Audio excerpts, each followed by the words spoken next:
sore, Bapak Ibu jemaat yang dikasihi Tuhan. Kembali kita pada kesempatan sore hari ini bertemu untuk belajar firman Tuhan. Oleh karena itu mari kita mempersiapkan hati pikiran kita untuk belajar firman Tuhan di kesempatan sore hari ini. Terlebih dahulu mari kita masuk di dalam doa. Mari kita berdoa. Terpujilah Engkau Bapa di dalam surga atas segala kebaikan-Mu yang telah kami alami dalam hidup kami. Kami bersyukur karena di kesempatan ini kembali kami boleh bertemu untuk belajar kebenaran firman. Tuhan tolong kami untuk mengerti dan memahami apa yang Tuhan ajarkan kepada kami melalui firman, sehingga dengan firman-Mu yang kami fahami, kami dikuatkan, dipimpin, dituntun oleh Tuhan di dalam perjalanan hidup kami mengiring Engkau. Terima kasih berkati hamba-Mu yang akan mengajarkan firman-Mu dan juga jemaat-Mu yang saat ini mengikuti pembelajaran firman Tuhan di tempat masing-masing. Tuhan sertai dan Tuhan pimpin. Terima kasih Bapa di surga. Waktu ini kami serahkan sepenuhnya di dalam tangan pimpinan-Mu. Terpujilah Engkau ya Tuhan, di dalam Kristus Yesus Allah kami yang hidup, kami berdoa. Amin. Ya. Mari Bapak Ibu jemaat yang dikasihi Tuhan, di sore hari ini kita akan belajar firman Tuhan di sambungan dari kitab Petrus, tapi hari ini kita memulai di dalam surat Petrus yang kedua. Jadi surat Petrus yang kedua kita mulai di dalam ayat pertama sampai dengan ayat keempat di pasal pertama. Ya.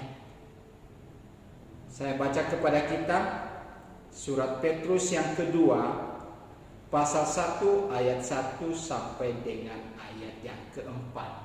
Demikian firman Tuhan. Dari Simon Petrus, hamba dan Rasul Yesus Kristus, kepada mereka yang bersama-sama dengan kami memperoleh iman oleh karena keadilan Allah dan Juru Selamat kita Yesus Kristus. Kasih karunia dan damai sejahtera melimpahi kamu oleh pengenalan akan Allah dan akan Yesus Tuhan kita. Karena kuasa ilahinya telah menganugerahkan kepada kita segala sesuatu yang berguna untuk hidup yang saleh oleh pengenalan kita akan Dia yang telah memanggil kita oleh kuasanya yang mulia dan ajaib. Dengan jalan itu, Ia telah menganugerahkan kepada kita janji-janji yang berharga dan yang sangat besar, supaya olehnya kamu boleh mengambil bagian dalam kodrat ilahi dan luput dari hawa nafsu duniawi yang membinasakan dunia. Demikian yang menjadi tema kita di dalam pembelajaran firman Tuhan di sore hari ini adalah memelihara kesetiaan. Jadi Bapak Ibu dan Saudara, kalau kita bicara tentang kesetiaan, maka itu adalah sesuatu hal yang sangat penting dalam hidup ini. Hal penting baik di dalam relasi kita antara sesama. Bagaimana di dalam hubungan kita, dalam keluarga, suami, istri, orang tua, anak, dalam pekerjaan, dalam komunitas, dan di dalam segala aspek. Maka hal kesetiaan itu adalah sesuatu hal yang sangat penting dan utama dalam hidup ini. Demikian juga di dalam kehidupan relasi kita dengan Tuhan, Bapak Ibu dan Saudara, bahwa kesetiaan itu juga adalah yang sangat dituntut oleh Tuhan bagi kita. Jadi bukan hanya di dalam hubungan kita antara satu dengan yang lain, antara sesama manusia, tetapi juga di dalam relasi dengan Tuhan, maka kesetiaan itu adalah sesuatu hal yang sangat penting. Kenapa Bapak Ibu dan Saudara, kalau kita melihat apa yang Tuhan nyatakan bahwa orang yang setia adalah orang yang akan dianugerahkan mahkota kehidupan. Saya baca kepada kita di dalam kitab Wahyu Bapak Ibu dan Saudara. Wahyu pasal 2 ayat 10b. Di mana menekankan tentang pentingnya kesetiaan itu. Wahyu pasal 2 ayat 10b. Tapi lebih bagus kita membaca secara lengkap ayat 10 ini. Katakan firman Tuhan, jangan takut terhadap apa yang harus engkau derita. Sesungguhnya iblis akan melemparkan beberapa orang dari antaramu ke dalam penjara, supaya kamu dicobai, dan kamu akan beroleh kesusahan selama 10 hari. Hendaklah engkau setia sampai mati, dan aku akan mengaruniakan kepadamu mahkota kehidupan. Jadi kalau kita melihat di ayat 10 ini Bapak Ibu dan Saudara, kesetiaan sampai mati sangat ditekankan, karena merekalah yang akan dikaruniakan mahkota kehidupan. Dan menarik juga di dalam ayat ini, kesetiaan itu teruji melalui namanya pencobaan. Ya. Jadi kesetiaan sangat ditekankan oleh Tuhan. Maka kalau kita juga melihat di dalam Matius pasal 25, ayat yang lain juga yang menekankan kepada kita tentang kesetiaan. Matius pasal 25 di ayat 21, ini perikop ini bicara tentang talenta. Maka ayat 21 dikatakan, maka kata tuannya itu kepadanya, baik sekali perbuatanmu itu, hai hambaku yang baik dan setia. Engkau telah setia dalam perkara kecil, aku akan memberikan kepadamu tanggung jawab dalam perkara besar. Masuklah dan turutlah dalam kebahagiaan Tuanmu. Ayat 23, maka kata tuannya itu kepadanya, baik sekali perbuatanmu itu, hai hambaku yang baik dan setia. Engkau telah setia memikul tanggung jawab dalam perkara yang kecil. Aku akan memberikan kepadamu tanggung jawab dalam perkara yang besar. Masuklah dan turutlah dalam kebahagiaan Tuhan. Jadi kita juga bisa melihat di sini bahwa janji Tuhan bagi mereka yang setia dan baik, bisa katakan di sini adalah mereka menikmati kebahagiaan bersama dengan tuannya, atau kebahagiaan bersama dengan Tuhan. Lalu bagaimana dengan mereka yang tidak setia? Matius 25 ayat yang ke-26. Maka jawab tuannya itu, hai kamu hamba yang jahat dan malas. Jadi kamu sudah tahu bahwa aku akan menuai di tempat di mana aku tidak menabur, dan memungut dari tempat di mana aku tidak menanam.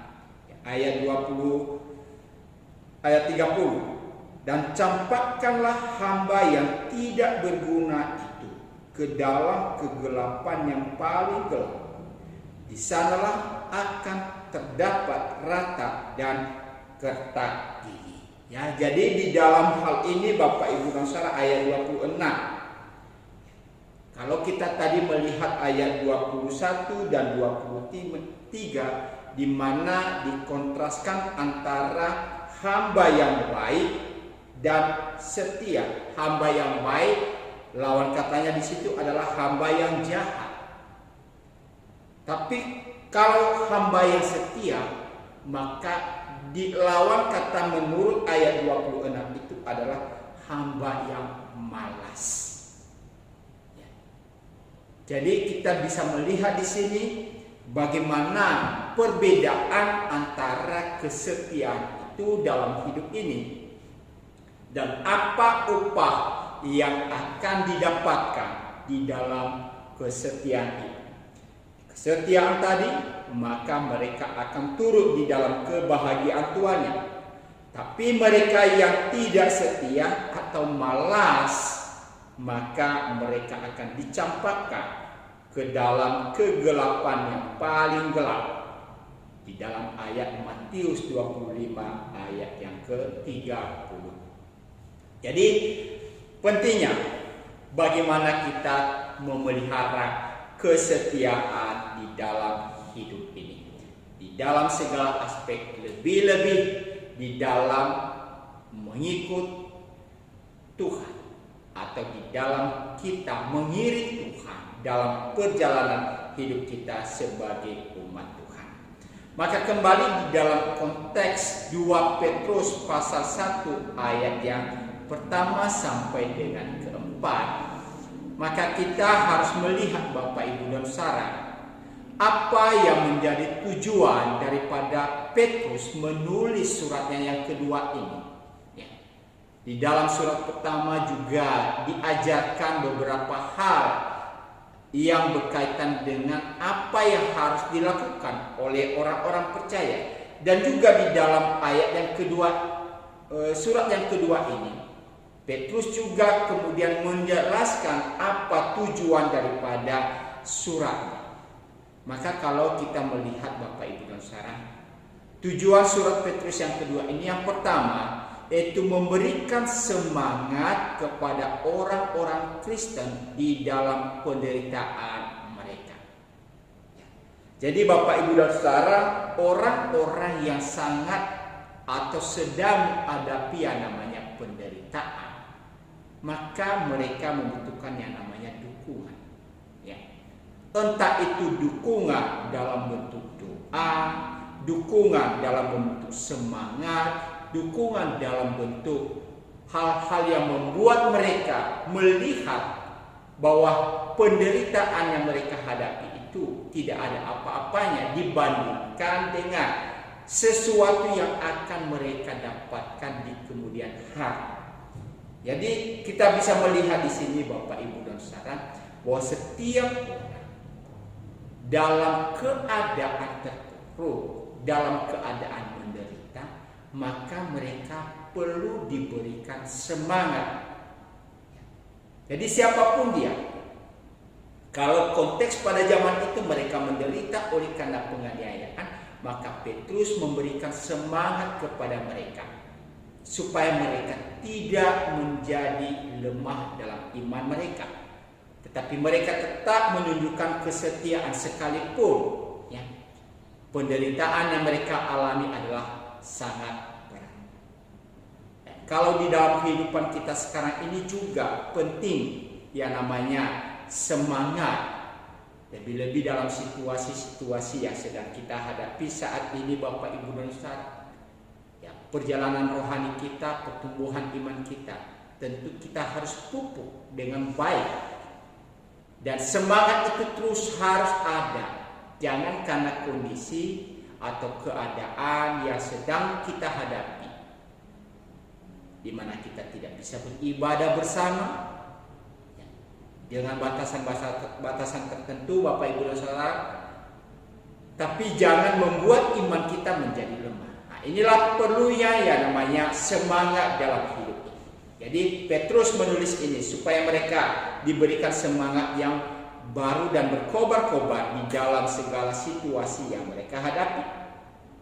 Kemudian apalagi Bapak Ibu dan Saudara? Di sini Petrus memberikan ini juga karena adanya orang-orang Yahudi yang dulunya percaya kepada Kristus. Namun sekarang mereka berpaling dari beriman kepada Kristus. Karena penderitaan yang mereka hadapi, sehingga apa? mereka tidak mampu untuk terus bertahan, dan akhirnya mereka meninggalkan iman mereka kepada Kristus. Maka di dalam hal ini Bapak Ibu dan Saudara, Petrus menuliskan surat ini. Yang tadi dikatakan bahwa ia ingin memberikan semangat kepada mereka agar tidak berputus asa. Itulah sebabnya di dalam surat ini Bapak Ibu dan Saudara, Petrus mengingatkan mereka, yaitu orang-orang percaya ini, tentang kekayaan rohani luar biasa yang mereka miliki di dalam Yesus Kristus. Ya. Artinya apa Bapak Ibu dan Saudara?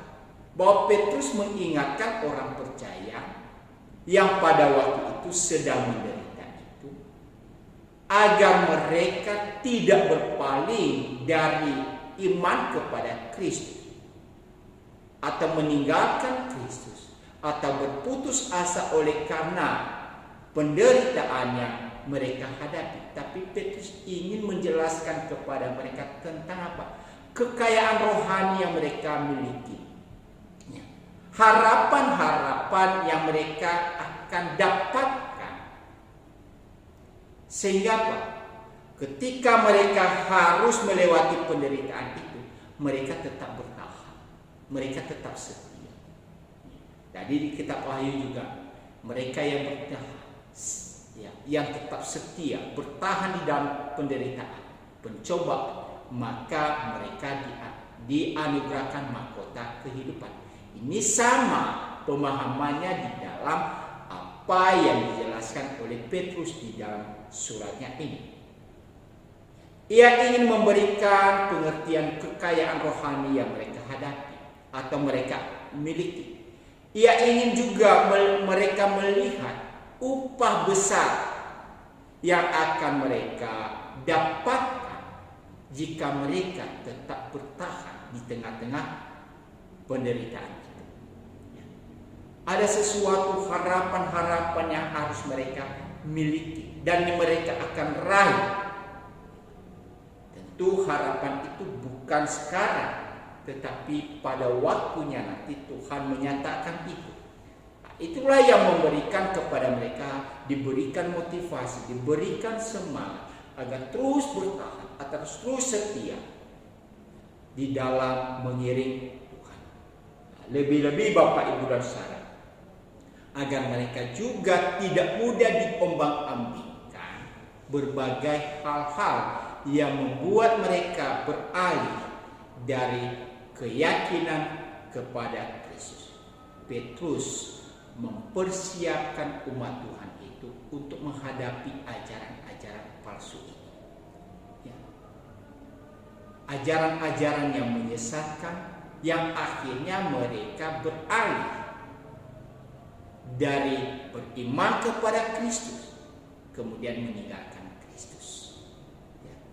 Jadi hal-hal semacam ini perlu terus diterapkan, diajarkan sampai saat ini Bapak Ibu dan Saudara. Tantangan-tantangan ini juga akan kita hadapi, bukan hanya pada zaman surat-surat ini atau gereja mula-mula menghadapi tantangan ini. Sampai hari ini pasti tantangan-tantangan itu kita alami. Maka di dalam melihat hal ini, Petrus ingin mengajarkan kepada kita Bapak Ibu dan Saudara, di dalam memberikan semangat, kemudian mengingatkan mereka tentang hal-hal yang mereka dapatkan. Maka kita melihat gambaran yang diberikan oleh Petrus kepada kita tentang jemaat yang menerima surat 2 Petrus ini. Pertama digambarkan di sini Bapak Ibu dan Saudara adalah jemaat itu digambarkan sebagai orang-orang yang dipanggil. Sekali lagi kalau kita melihat juga di dalam kitab Efesus, pengajaran Paulus dan juga pengajaran Tuhan Yesus kepada murid-muridnya, di mana ia menekankan, bukan kamu yang memanggil aku, tapi akulah yang memanggil kamu. Artinya apa Bapak Ibu dan Saudara?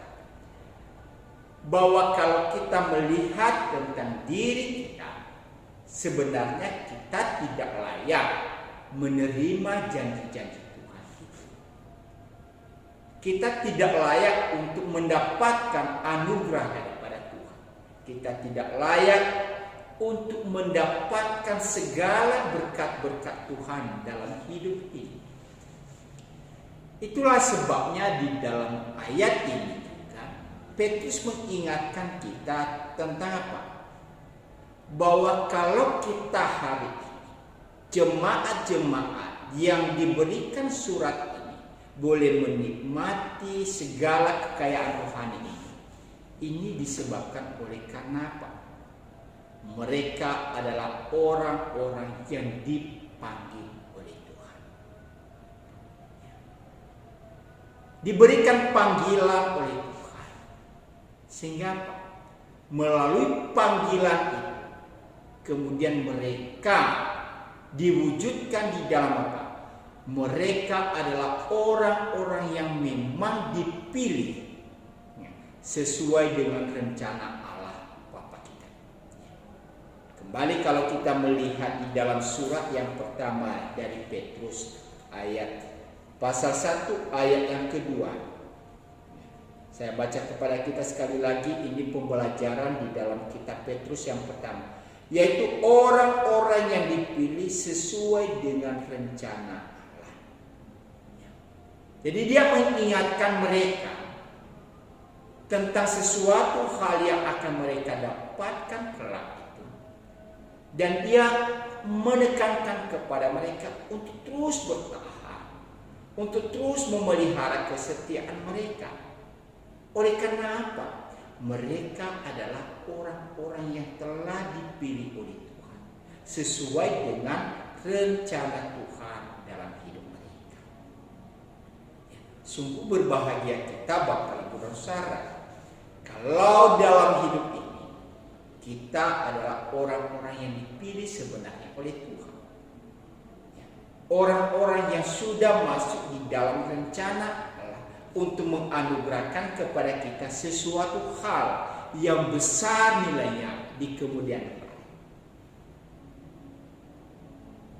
Dan di dalam melihat karya Tuhan yang besar itu Bapak Ibu dan Saudara, maka diberikanlah semangat-semangat yang luar biasa ini agar mereka terus tidak mudah putus asa, tidak mudah kecewa, tidak mudah meninggalkan imannya, tetapi tetap setia di dalam Tuhan. Hal ini Bapak Ibu dan Saudara yang ditekankan oleh Petrus di dalam bagian yang selanjutnya, itu orang-orang ini telah memperoleh iman yang sejati di dalam Tuhan Yesus Kristus. Ada iman sejati mereka Bapak Ibu dan Saudara. Kenapa? Tuhan memanggil mereka sesuai dengan rencana Tuhan.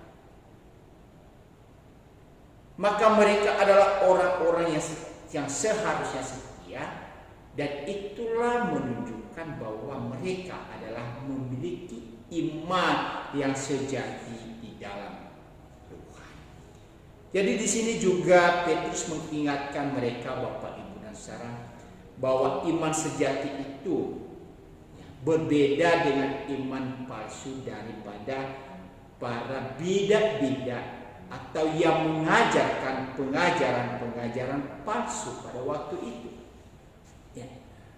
Para bidat-bidat ini ada para pengajar-pengajar palsu ini Bapak Ibu dosa. Mereka secara kelihatannya mereka memiliki iman. Tetapi sebenarnya iman mereka bukan ditujukan kepada Kristus dan karya Kristus. Itulah iman yang palsu. Bukan kepada rencana Allah dalam hidup mereka, tetapi apa? Kepada sesuatu hal yang membuat mereka lebih menyenangkan diri. Iman yang palsu, di mana pengharapan mereka bukan kepada karya keselamatan yang Tuhan berikan, tetapi sesuatu hal yang harus mereka dapatkan di dunia ini. Ya, iman yang palsu. yang tidak berdasarkan kepada karya Kristus. Tetapi kalau kita lebih lihat lebih dalam, Bapak Ibu, menekankan tentang perbuatan-perbuatan yang mereka miliki sebagai sarana untuk mereka bisa menerima janji-janji daripada Tuhan. Ya. Iman sejati tidak sama dengan iman yang pura-pura, ya, khususnya dari orang-orang yang munafik ini, Bapak Ibu dosa, yang berpura-pura percaya kepada Tuhan, namun sebenarnya iman mereka tidak tertuju kepada Tuhan. Iman mereka lebih condong kepada mementingkan diri sendiri. Inilah iman yang berpura-pura. Kelihatannya saleh, tapi sesungguhnya tidak menunjukkan kehidupan yang saleh. Kelihatannya adalah melayani Tuhan, tapi semuanya itu di dalam kepura-puraan. Iman yang pura-pura, tentu ini tidak menyenangkan hati Tuhan, Bapak Ibu dan Saudara. Ya, iman yang sejati bukanlah iman yang tidak membuahkan hasil. Kalau iman yang munafik tadi adalah tidak menghasilkan buah yang nyata, tentu iman yang sejati bukanlah iman yang tidak menghasilkan karya dari orang-orang yang hanya mengaku percaya di mulut, percaya mengaku Yesus adalah Tuhan, tetapi sesungguhnya apa yang mereka ungkapkan, apa yang mereka perbincangkan tidak menjadi sesuatu yang nyata dalam hidup mereka. Mereka tidak memiliki keteguhan hati di dalam Tuhan. Walaupun sebenarnya orang-orang ini adalah orang-orang yang seolah-olah sangat memelihara tradisi-tradisi agama, tradisi ajaran yang ada. Kelihatan tetap teguh pada ajaran. Namun sesungguhnya dari keteguhan mereka itu sebenarnya tidak menghasilkan buah yang nyata. Inilah iman yang palsu. Inilah iman yang pura-pura, Bapak Ibu dan Saudara. Tentu ini bukan sebuah iman yang sejati. Tapi seperti apakah iman yang sejati yang kita bisa perhatikan di dalam 1 Petrus ini? Bahwa iman sejati yaitu iman yang dimiliki oleh orang-orang pilihan Allah. Ya, tadi kita sudah membaca di dalam 1 Petrus pasal 2. Di ayat yang lain juga Rasul Paulus, misalkan di dalam kitab Titus pasal 1.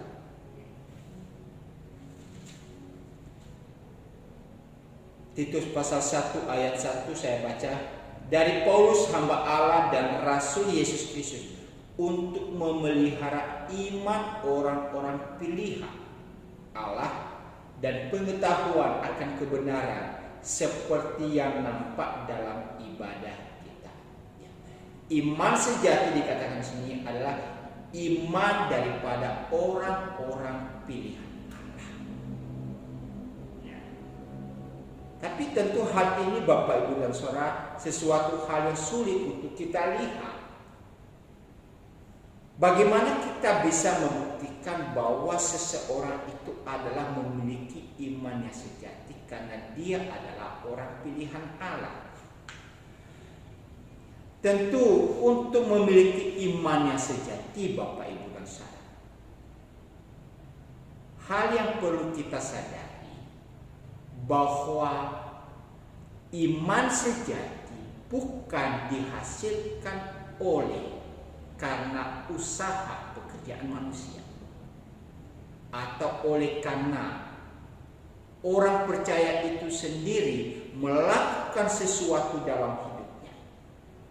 Tetapi iman sejati adalah iman yang dikerjakan oleh Roh Allah, di mana setelah orang mendengar panggilan Allah yang penuh kuasa itu, kemudian ia meresponi Lalu ia menanggapi itu. Kemudian apa? Ia mau menaruh pengharapannya sepenuhnya kepada Kristus. Entah apapun kondisi yang dihadapi, situasi apapun yang dihadapinya Bapak Ibu dan Saudara, maka ia terus bertahan. Kenapa? Ini bukan dihasilkan oleh karena usaha pekerjaannya semata, tetapi ini dihasilkan oleh karena karya Roh Kudus di dalam hidupnya.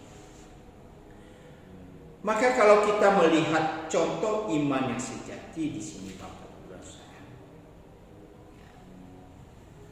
Petrus memberikan contoh kepada kita tentang dirinya sebenarnya, di mana di dalam pasal 1 ayat 1, di mana kita melihat ada nama yang disebutkan di sini adalah dari Simon Petrus.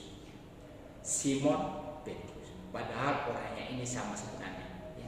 Simon juga Petrus, Petrus ya Simon. Ini penulisan ini sebenarnya Bapak Ibu dan Saudara memberikan makna apa? Bahwa Petrus menuliskan identitas dirinya, yaitu baik kata Simon maupun Petrus. Pertama, bahwa kata Simon, kata Petrus, kemudian ada gelar yang dimilikinya, yaitu hamba dan juga rasul. Di mana nama Petrus di sini dimunculkan Bapak Ibu dan Saudara dalam surat kedua ini. Bahkan nama ini adalah nama yang sering digunakan. Dan nama itu adalah nama yang diberikan kepadanya oleh Tuhan Yesus. Kapan itu? Ketika ia memberikan pengakuan bahwa Yesus adalah anak Allah yang hidup. Nama Petrus menjadi pokok iman dasar, batu karang yang di atasnya semua orang harus membangun keyakinannya kepada Tuhan. Namanya pertama adalah Simon. Tetapi ketika ia memberikan pengakuan percaya kepada Kristus yang adalah anak Allah, maka Tuhan meneguhkan pengakuan itu dengan menambahkan kata Petrus kepadanya. Dan di dalam hal ini Bapak Ibu Saudara, ia bisa menunjukkan satu karakter yang berbeda, satu sifat yang berbeda, satu perubahan yang berbeda di dalam dirinya. Bagaimana ia di dalam mengiring Tuhan. Dan kita juga tahu bahwa dari pengakuannya inilah Tuhan Yesus berkata bahwa dari pengakuannya itu maka jemaat Tuhan didirikan. Jadi Petrus sengaja menulis dua istilah namanya yang digunakan di sini. Di mana juga menggunakan nama Simon. Ini adalah nama yang mulai pada waktu ia kecil disunat oleh orang tuanya, kemudian diberikan nama Yahudi kepadanya. Jadi ia juga tidak meninggalkan identitasnya sebagai orang Yahudi. Dan justru dengan identitasnya sebagai orang Yahudi ini Bapak Ibu dan Saudara, ia gunakan, ia pakai menjadi alat untuk memberitakan Injil kepada orang-orang yang memiliki latar belakang Yahudi juga. Jadi ia tidak abai dengan hal demikian. Justru dengan identitasnya sebagai orang Yahudi, maka ia gunakan itu sebagai media, sebagai sarana untuk apa? Menjangkau orang-orang Yahudi yang memiliki latar belakang Yahudi, sehingga apa? Mereka bisa mengenal akan Kristus. Di satu sisi dia mengalami satu perubahan dalam hidupnya ketika ia mengikut Tuhan, diberikan gelar, diberikan nama Petrus. Tapi juga ia tetap mempertahankan identitas dirinya sebagai orang Yahudi. Nah, ini memberikan kepada kita, Bapak Ibu dan Saudara, satu manfaat yang luar biasa. Bahwa sebenarnya ketika kita menjadi orang percaya di dalam Tuhan, bukan perubahan tentang fisik yang diutamakan, tetapi bagaimana perubahan dalam hidup ini yang memberikan dampak dan pengaruh kepada orang lain. Itulah sebabnya Petrus juga memperkenalkan identitasnya. Dia adalah seorang hamba daripada Kristus. Dia adalah seorang rasul Yesus Kristus. Artinya apa, Bapak Ibu dan Saudara? Ia memahami dirinya bahwa sebenarnya ia tidak memiliki hal-hal yang bisa dibanggakan di dalam dirinya. Ia mau merendahkan dirinya, makanya dia menggunakan di sini adalah seorang hamba, seorang yang mau melayani bagi Kristus. Dan kita kalau membaca di dalam Yohanes 12 ayat 26 bahwa melayani Kristus adalah sesuatu hal yang sangat berharga, sesuatu yang menjadi kehormatan di dalam dirinya. Ia bangga kalau ia melayani bagi Kristus. Sebagai seorang hamba, notabene ia tidak memiliki kekuatan apa-apa, ia tidak memiliki sesuatu yang perlu dibanggakan, tapi ia mau dilayakkan oleh Tuhan. Maka ia menggunakan satu identitas dirinya sebagai seorang hamba bagi Kristus, orang yang melayani bagi Kristus. Jadi Bapak Ibu dan Saudara, satu perubahan yang luar biasa yang boleh dialami oleh Petrus di sini. Jadi satu kebanggaan bagi dirinya ketika ia menjadi pelayan bagi Tuhan. Identitasnya sebagai orang Yahudi, iya. Tetapi ketika ia mengikut Tuhan, maka ia merasa bahwa inilah yang menjadi rasa syukur kepada Tuhan. Inilah menjadi sesuatu hal yang bisa ia lakukan. Oleh karena apa? Pengorbanan Tuhan dalam hidupnya, kasih Tuhan yang telah ia alami, sebagai rasa syukurnya oleh karena ia telah mengalami pemulihan dari Tuhan. Sekali lagi, kalau kita melihat tentang sejarah hidup daripada Petrus, ia bisa merasakan satu perubahan yang ajaib dalam hidupnya. Dan itulah sebabnya ia menunjukkan sebuah identitas dirinya sebagai seorang hamba bagi Kristus, hamba yang mau melayani bagi Kristus. Dan ini bisa terjadi karena apa, Bapak Ibu dan Saudara? Dikatakan di dalam ayat 2, kasih karunia dan damai sejahtera melimpah kain kamu. Oleh karena apa? Pengenalan akan Allah dan akan Yesus Tuhan kita. Kalau tadi di awal-awal kita menyinggung tentang iman yang sejati, lalu bagaimana iman yang sejati itu ada? Itu dikerjakan oleh Roh Kudus. Dan pengenalan akan Allah itu adalah wujud daripada iman yang sejati, Pengenalan akan Kristus menghasilkan iman yang sejati, yaitu iman yang sejati diperoleh dari Allah yang dikerjakan oleh Kristus.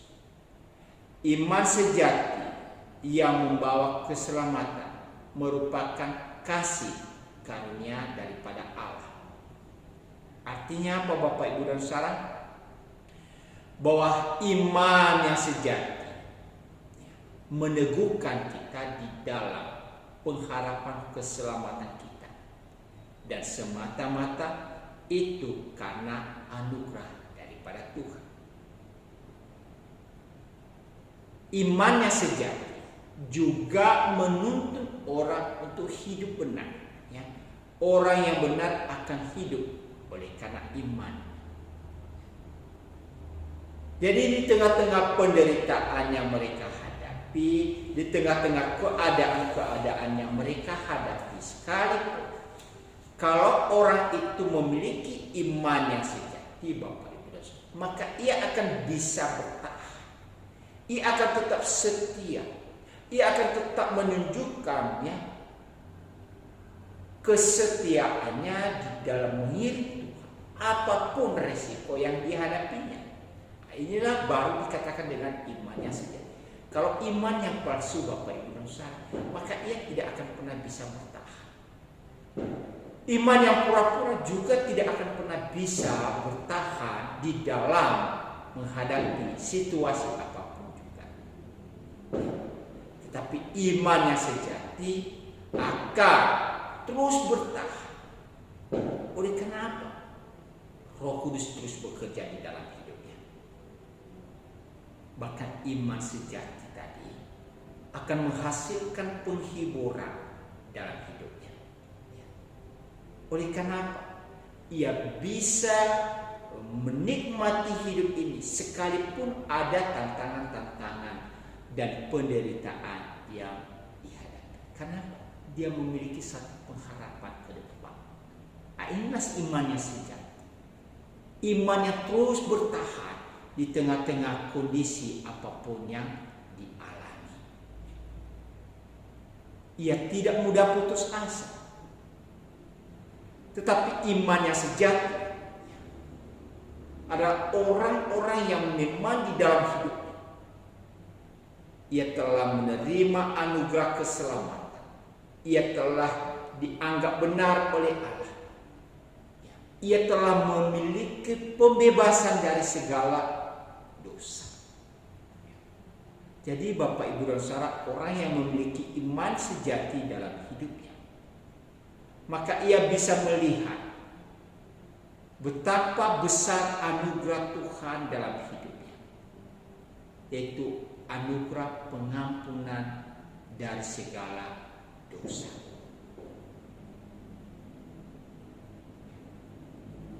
Dan ia bisa melihat di sini Bapak Ibu dan Saudara, betapa besarnya karya pengorbanan Kristus. Kenapa? Melalui pengorbanan Kristus ini sedang memuaskan tentang tuntutan Allah bagi manusia, bahwa segala hal yang berkaitan dengan dosa itu harus, ya, diadili, dan itu harus tuntas dalam hidup. Dan Kristus telah menggantikan itu kepada kita. Ketika ia bisa melihat betapa besar karya pengorbanan Kristus itu, Bapak Ibu, tadi kita perhatikan bagaimana Petrus menunjukkan dirinya sebagai seorang hamba yang harus melakukan segala sesuatu di dalam kesetiaannya kepada Tuhan. Berat ia, tapi ia tidak mudah putus asa. Karena ia merasa bahwa sebenarnya dirinya tidak layak untuk menerima itu. Tetapi karena anugerah Tuhan yang diberikan dalam hidup, itulah yang mendorong dia terus bersyukur kepada Tuhan. Maka di dalam hal-hal seperti ini, Bapak Ibu Saudara, untuk mendorong jemaat untuk terus dikuatkan, untuk terus menunjukkan kesetiaan mereka kepada Yesus. Maka ayat 4, ya, di mana Petrus mengatakan di sini, dengan jalan itu ia telah menganugerahkan kepada kita janji-janji yang berharga dan yang sangat besar, supaya olehnya kamu boleh mengambil bagian dalam kodrat ilahi dan luput dari hawa nafsu duniawi yang membinasakan dunia. Petrus mengingatkan agar orang percaya atau jemaat terus mencari kelimpahan kasih karunia dan damai sejahtera Allah, terus mencari kemuliaan dan kebajikan yang sama dan digunakan, dan hal ini terdapat di dalam janji-janji Allah yang diberikan melalui Injil dan terus bekerja di dalam panggilan kita. Hal apa itu Bapak, Ibu, dan Saudara? Pertama, pengampunan dosa. Jemaat terus didorong untuk bisa melihat tentang anugerah Tuhan, pengampunan daripada Tuhan. Ketika mereka hidup di dalam dosa, maka mereka tidak boleh putus asa. Mereka harus mencari pengampunan daripada Tuhan. Ketika mereka tidak mampu bertahan menghadapi segala sesuatu, maka mereka harus melihat janji-janji Tuhan, yaitu apa? Penyertaan daripada Roh Kudus itu yang pernah Tuhan Yesus janjikan kepada murid-muridnya. Berkat yang dijanjikan yaitu Roh Kudus, di mana Roh Kudus itulah yang memampukan mereka untuk terus bertahan, untuk terus kuat menghadapi segala sesuatu. Sehingga dengan demikian Bapak, Ibu, dan Saudara, jemaat-jemaat ini didorong untuk terus mengambil bagian di dalam kodrat ilahi. Apa maksudnya di sini Bapak, Ibu, dan Saudara? Yaitu mereka harus terus diperbaharui di dalam hidup mereka, baik dalam pikiran mereka, sehingga apa? Mereka terus mencerminkan hidup sebagai gambar Allah di tengah-tengah dunia ini, baik dalam pengetahuan, baik dalam kebenaran, baik dalam kekudusan hidup. Ya, pikiran mereka terus diperbaharui hari demi hari. Kalau dulunya mereka hidup di dalam dosa, sekarang mereka tidak lagi mau hidup di dalam dosa. Mereka harus mencerminkan hidup sebagai gambar Allah yang telah diperbaharui. Hati mereka harus siap untuk Tuhan. Hati mereka cermin untuk pekerjaan-pekerjaan Tuhan. Dan hal itu diwujudkan melalui apa Bapak, Ibu, dan Saudara? Ya, memahami tujuan hidupnya. Ya, kalau kita membaca di dalam 1 Yohanes pasal 3 ayat 2. 1 Yohanes pasal 3 ayat 2. Saudara-saudaraku yang kekasih, sekarang kita adalah anak-anak Allah, tetapi belum nyata apa keadaan kita kelak. Akan tetapi kita tahu bahwa apabila Kristus menyatakan dirinya, kita akan menjadi sama seperti Dia, sebab kita akan melihat Dia dalam keadaan yang sebenarnya. Apa maksudnya di sini Bapak, Ibu, dan Saudara? Tujuan hidupnya yaitu apa? Ingin terus menjadi sama seperti Kristus. Bukan hanya di kemudian hari, tetapi di dalam kehidupan sehari-hari saja. Ya. Nah, itu yang dikatakan tadi, mengambil bagian di dalam kodrat ilahi. Ia mau hidup sama seperti Kristus. Kita perhatikan bagaimana Kristus dalam hidupnya di tengah-tengah dunia ini, Bapak, Ibu, dan Saudara. Ia siap menghadapi berbagai macam ya caci maki, ya hinaan, olokan, ejekan. Ia bisa ya menghadapi itu dengan penuh kesabaran dan lain sebagainya. Di dalam memikul tanggung jawab yang Tuhan Bapa katakan kepadanya, ia bisa menunjukkan kesetiaan. Dan itulah yang harapkan terjadi di dalam kehidupan orang percaya. Bagaimana ia meneladani Kristus dalam hidup sehari-harinya. Bagaimana ia terus hidup sama seperti Kristus, menyerupai Kristus dalam hidupnya. Maka saudara-saudara yang dikasihi Tuhan, disinilah Petrus mengingatkan orang percaya untuk memiliki komitmen ilahi dalam hidup mereka. Apa itu? Ya, memperoleh bagian dalam sifat dan hidup Allah. Hidup sama seperti gambar dan rupa Allah. Baik dalam pengetahuan tadi. Ya, pengetahuannya adalah pengetahuan yang berkenan kepada Tuhan. Hidup di dalam kebenaran. Hidup di dalam kekudusan. Dan hal ini terjadi Bapak Ibu dan Saudara. Ya, kalau kita membaca di dalam Roma pasal 8 ayat 9. Jika orang tidak memiliki Roh Kudus, ia bukan milik Kristus. Ya, sekali lagi, hal-hal yang memampukan kita untuk bisa hidup sama seperti Kristus, untuk bisa menunjukkan kesetiaan kita oleh karena Roh Kudus yang telah ada di dalam hidup kita. Dan itulah yang terus memperbaharui kita. Itulah yang terus bekerja dalam hidup kita.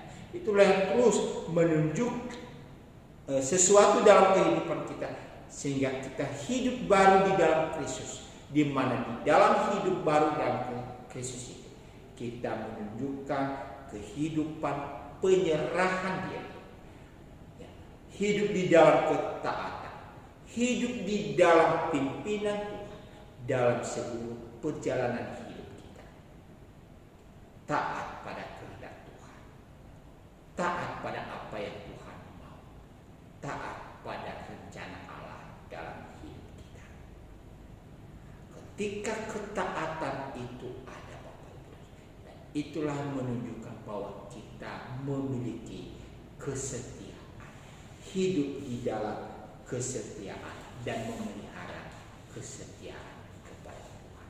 Sekali lagi ayat ini menekankan kepada kita bahwa untuk bisa memelihara kesetiaan itu bukan dengan karya manusia, bukan dengan kekuatan kita, tetapi oleh karena pekerjaan daripada Roh Kudus dalam hidup ini.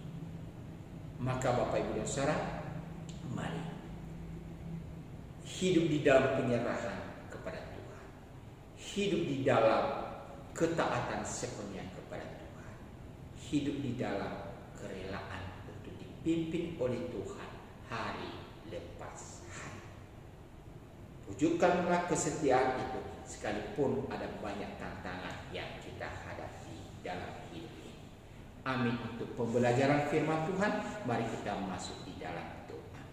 Terima kasih ya Tuhan, kami bersyukur kepada-Mu. Di kesempatan malam hari ini Engkau ingatkan kami agar kami memiliki kesetiaan dalam hidup ini. Orang yang setia sampai akhir, maka mereka akan dianugerahkan mahkota kehidupan. Tuhan, kami terbatas secara manusia. Oleh karena itu, mampukan kami dengan kekuatan daripada Roh-Mu yang kudus. Terima kasih Bapa di surga. Inilah doa kami. Di dalam nama Tuhan Yesus kami menyerahkan hidup kami. Amin. Ya, terima kasih Bapak Ibu jemaat yang dikasihi Tuhan. Kiranya pembelajaran firman Tuhan pada sore hari ini menjadi berkat bagi kita. Dan kalau ada hal-hal yang kurang dipahami, silakan menyampaikannya melalui WA. Terima kasih. Selamat malam. Tuhan memberkati.